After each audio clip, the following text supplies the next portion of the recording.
اعوذ باللہ من الشیطان الرجیم بسم اللہ الرحمن الرحیم۔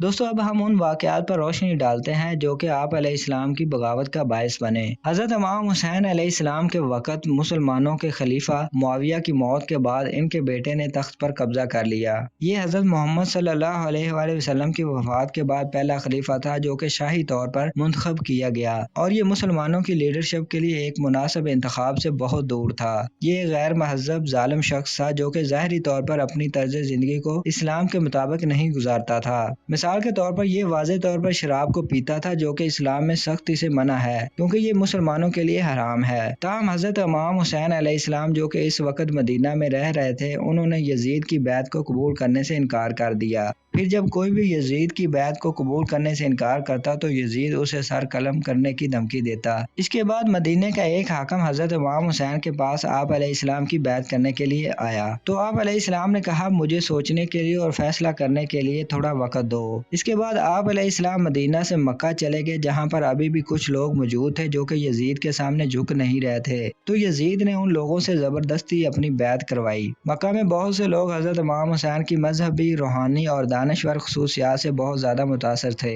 عراق کے قابل ذکر لوگوں نے، خاص طور پر کوفہ کے لوگوں نے، جب معاویہ کی موت کی خبر سنی تو انہوں نے آپ علیہ السلام کو خط لکھے اور حضرت امام حسین سے کہا کہ کوفہ آ جائیے اور اپنے دانشور اور مذہبی رہنمائی کے ساتھ ہماری سیاسی لیڈرشپ کو قبول کریں۔ پہلے تو آپ علیہ السلام نے ان کے خطوں کی اتنی پرواہ نہیں کی، لیکن جب آپ علیہ السلام نے دیکھا کہ کوفہ سے خطوں کی تعداد بڑھتی جا رہی ہے تو آپ علیہ السلام نے اپنے ایک رشتہ دار کو بھیجنے کا فیصلہ کیا جن کا نام مسلم ابن عقیل تھا۔ حضرت امام حسین علیہ السلام نے مسلم ابن عقیل کو نمائندہ کے طور پر بھیجا اور ان کے ہاتھ کوفہ کے سربراہ کے لیے ایک خط بھیجا کہ ان کی دعوت کو درست کیا جائے۔ حضرت امام حسین علیہ السلام کی نمائندگی میں کوفہ کے 10,000 سے زائد لوگوں نے مسلمانوں کے ساتھ آپ علیہ السلام کی بیعت کا فیصلہ کیا۔ تاہم مسلمانوں نے حضرت امام حسین علیہ السلام کو خط لکھا اور یقین دلایا کہ آپ کے لیے اور آپ کے ساتھیوں کے لیے کوفہ بہترین جگہ ہے، تو حضرت امام حسین علیہ السلام اپنے خاندان اور کچھ ساتھیوں کے ساتھ مکہ چھوڑ کر کوفہ چلے گئے۔ تاہم آپ علیہ السلام نے کوفہ کی طرف ایک اور نمائندہ بھیجا جس کا نام غالباً گیز یا جیز تھا،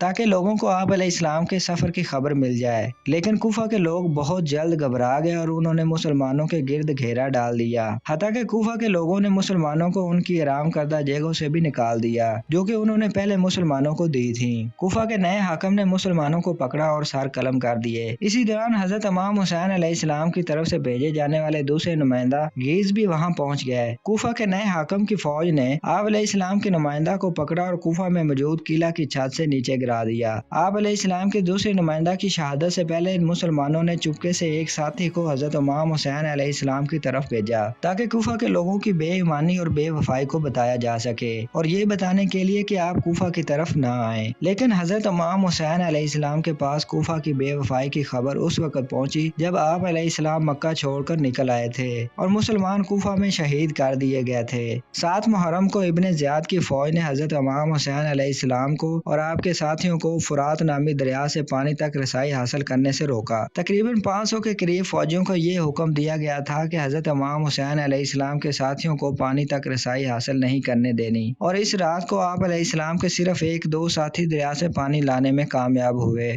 کربلا کی جنگ اور حضرت امام حسین علیہ السلام کی شہادت۔ 9 محرم کو ایک اور بے رحم اور ظالم شمر نامی کمانڈر عمر ابن سعد کی فوج میں آ گیا۔ عمر ابن سعد کی فوج نے بہت کوششیں کی کہ حضرت امام حسین علیہ السلام کے پیروکار ان کا ساتھ چھوڑ دیں، لیکن وہ کامیاب نہ ہو سکے۔ 9 محرم کی رات کو حضرت امام حسین اور ان کے ساتھی مکمل گھیرے میں تھے اور پانی تک رسائی بالکل ختم ہو گئی تھی۔ آپ علیہ السلام کے پاس اور ان کے ساتھیوں کے پاس بھی پانی بالکل ختم ہو گیا تھا۔ چند ذرائع کے مطابق بچوں اور عورتوں کے علاوہ جو آپ علیہ السلام کے ساتھ مل کر لڑ سکتے تھے ان کی تعداد صرف 72 تھی۔ کربلا کی جنگ میں آخری سپاہی حضرت امام حسین علیہ السلام تھے۔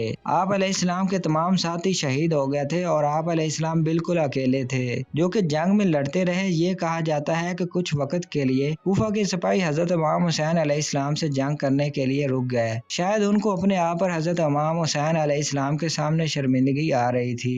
حضرت امام حسین علیہ السلام زخمی جسم اور تھکاوٹ کے باوجود دشمنوں کے خلاف پوری طاقت اور بہادری سے لڑتے رہے۔